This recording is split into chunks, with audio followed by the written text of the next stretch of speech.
आमच्या जीवनाची अवस्था कशी होती? माता रमाई नसत्या, परमपूज्यनीय बोधिसत्व बाबासाहेब नसते तर आमची काय अवस्था असती? आजही आमच्या गळ्यामध्ये गाडगे, पाठीला झाडू, अंगावरती पुरेसे वस्त्र नाही, केवळ लंगोटी आणि भोजनाची व्यवस्था नाही.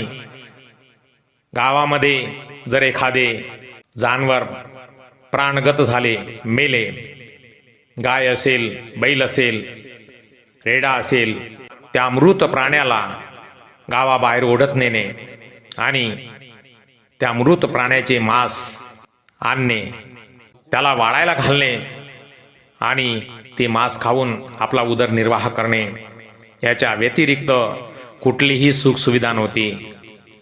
नदीमध्ये, तळ्यावर, विहिरीवर पाणी पिण्याचा सुद्धा अधिकार नव्हता.